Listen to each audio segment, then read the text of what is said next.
Welcome to another video, Walk on the Wild Side, and I'm here in Cleveleys. Yeah, we're just up the beach from Blackpool, not too far away from the border with Blackpool, just down the beach there. And we've come here to Mary's Shell. Yeah, check it out, Mary's Shell. It's really popular for photographers, and this video is going to be a little bit about how I take pictures. If you're not that interested in photography, you can always move on to another video. I have done a fairly similar video to this a few months ago where I was describing some filters that I use. Now I have some filters in here. These are from K&F filters, and I was explaining about how to use some of these filters. Now the filter that I'm going to be using is a neutral density filter similar to this one. Can you see through that filter? Yeah, you probably can't, and that's the thing, you see. Now I want to talk to you about neutral density filters and how we use them for creative photography. Now that's just an example. It's a bit of a different filter to the one I want to show you in this video. That is a very powerful 10-stop neutral density filter. Now what that does is it cuts down the amount of light that comes into the camera when you put it on its filter holder on the front of the camera. It cuts down the amount of light 10 times. So if your camera is saying to you it wants to use a 1,000th of a second shutter speed, we're here in the bright sunshine during the day, you want to use a slower shutter speed than 1/1000th of a second. If you're using that filter, it will take you down to 1 second, and you can get some nice blurry motion going on with the water maybe around this shell. But in this video I want to show you something a little bit different. Now a 10-stop filter might just be a little bit overkill, especially if it's not a really bright day like today. So I've got another filter here in this case here. Can you see? Look at this lovely packaging. K&F Concept, that's the brand there. And inside here we've got another filter. This one's a little bit different to the one I showed you before. This is a screw-on filter, this one. So this one screws on the front of the camera, so it's a little bit different to the other one. Now this is a variable neutral density filter, this one. And look at this here, the packaging is really nice. So this slightly different to the other filter. I'll just show you how this works. But I did take a picture before using the camera without the filter, and I just want to show you that on the screen now. You can see that picture looks okay. It's a picture of the shell, yeah, it looks all right, but it doesn't have that blurry water. So what we'll do is we'll stick this filter on and we'll see what kind of effect we can get, shall we? Okay, so we're just putting this onto the, it's a 77mm filter, this, and my lens is a 67, so I've had to use a couple of step-up rings to make sure that this fits onto my lens. So I'm using a 20 to 60mm Panasonic lens, which is a great all-rounder. So we've now got the filter on, and what I'll do is I'll set it to its lowest power, which is on here as ND8. That means ND8 basically means you start off with 1 times, that's 2, and then 2 times 4, and then 3 times is 8. So you're basically doubling the number, and the higher the number, the more powerful the neutral density filter is, the more light it stops coming into the lens. So we'll take a picture with this now and we'll see what we get, shall we? Well, already it's telling me that it wants to use a slower shutter speed than the one I used before. So, but even so, it's still saying that there's a 1/60th of a second shutter speed, which is still a little bit too fast. We're not going to get any blur at 1/60th of a second. I think what we're going to have to do is we're going to have to turn it. I've gone all the way to the most powerful, and it's giving me, what's it giving me? It's still not quite slow enough, I don't think. So what I'm going to have to do is I'm going to have to turn the aperture up. We're on a medium aperture of f8, and what I'm going to do is I'm going to turn that up and we're going to whack it right up to f22. The higher the number of aperture, the smaller the lens aperture. That's the thing that closes down inside your lens, and it's another way of controlling the light coming into your camera, as well as the neutral density filter. So we've now whacked it all the way up to f22, and it's now saying that it'll give me a shutter speed of 2.5 seconds, which is not too bad. We might be able to get a little bit of movement there. Let's try it, shall we? So there you go. I've just taken a picture there using a 2.5 second exposure, and I was able to get that by using this filter. I couldn't have got down to 2.5 seconds without that filter. There's no way it would have enabled me. There's so much light coming in. We've got the sun over there. Honestly, it's amazing today. The view of the Lake District is absolutely, you can see the English Lake District over here. I'll just show you some views of the Lake District. It looks absolutely amazing. So we managed to get a bit of a shot there. We managed to smooth the water out a little bit. We're just losing it from the shell now, but we managed to get it down to 2.5 seconds, and that just smoothed out the water just enough to make it look a little bit more kind of dreamy, a little bit more artistic. Okay, now I think we missed the best part of the tide there. It just seemed to go out pretty fast on me there. Didn't really get the best effect I wanted. I'll put a picture on the screen now of a picture I took here a few years ago to give you an idea of what a neutral density filter can do for your photographs. You can really make the sea look really almost like a mist. It's amazing the effects you can get with these neutral density filters. Okay, now I've still got the 3 to 7 stop neutral density filter on, and what I did was I took it off. I've come here to this rock. Can you see that rock out there? It's in the water there. We've got a rock there and there's water flowing around it, and what I've done is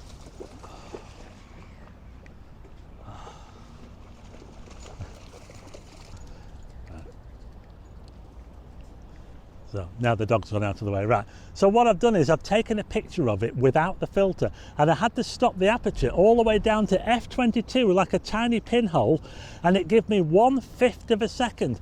Now that is still pretty quick. So I put the filter on and I've taken it all the way to the top, all the way to number 7, and that gives me an exposure of just over 3 seconds. And I've taken, I'll put the picture on the screen of the shot I took at 1/5 of a second. Check that out. We've got the water it looks pretty much like it does now actually. And I'm just going to take another picture now with the filter on. I'll wait for that dog to move out of the way. Okay, I was just waiting for the dog to move out of the way there. The dog was in the water there. So we've now got a shutter speed of just over 3 seconds, 3.2 seconds. That's very different to 1/5 of a second. It's much slower. And if I take a picture now at 3 seconds, there you go. And I'm going to put that picture on the screen now and just look at the difference. Just look at the way all that water around that rock has smoothed out. It looks nice and dreamy. It makes the rock kind of stand out a bit compared to the one I took before at 1/5 of a second. And that's what you can do with a neutral density filter. And in particular, this filter I'm using here, a 3 to 7 stop variable neutral density filter, gives you some options in between. Sometimes you might not want it to be too powerful.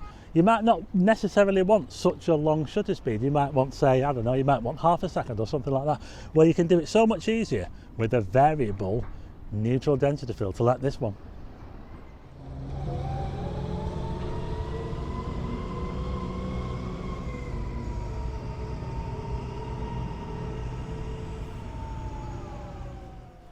I decided to leave the beach because the tide had started to go out a bit too much and I was losing the effect that I wanted. So what I've decided to do is I've decided to head towards the sea wall, and there's cyclists riding along the sea wall, so I'm going to see if I can use the filter to get some blurry effects on the cyclists.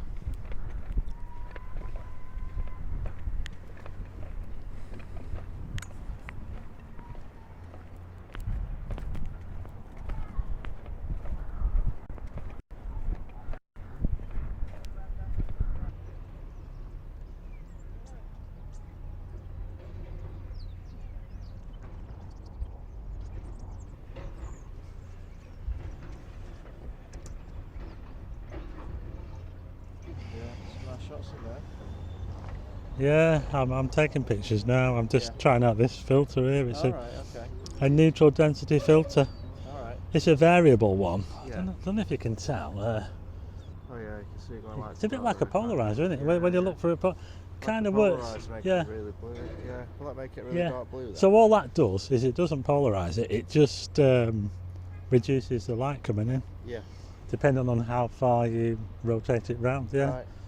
Okay. So yeah, it's pretty good. Yeah.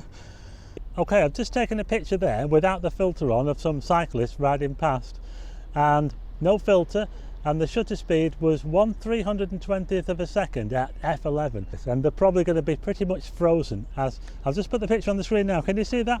The cyclists are pretty much frozen there as they go past. There's very little blur on the cyclist. So now I'm going to put the neutral density filter on, and I think I'm going to go all the way up to the highest level, number 7, and we'll take another picture of a cyclist now as they go past, and it's now giving me a shutter speed of that was just over half a second shutter speed, and that cyclist you can barely see. It's almost like a ghost. In fact, I think that's a little bit too blurry. So what we'll do is we'll reduce the power. We'll reduce the power a little bit. Okay, I've reduced the power of the filter, and instead of using the most powerful end of the filter, I'm going to be using the medium end. So we're going to be at 5 stops here, and we'll take another picture of a bike going past, and hopefully we won't ghost it out too much.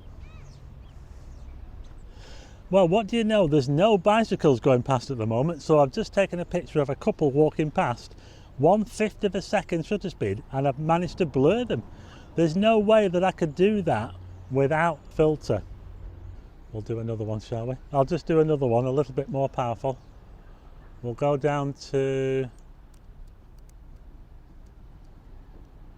oh, what are we on? Half a second.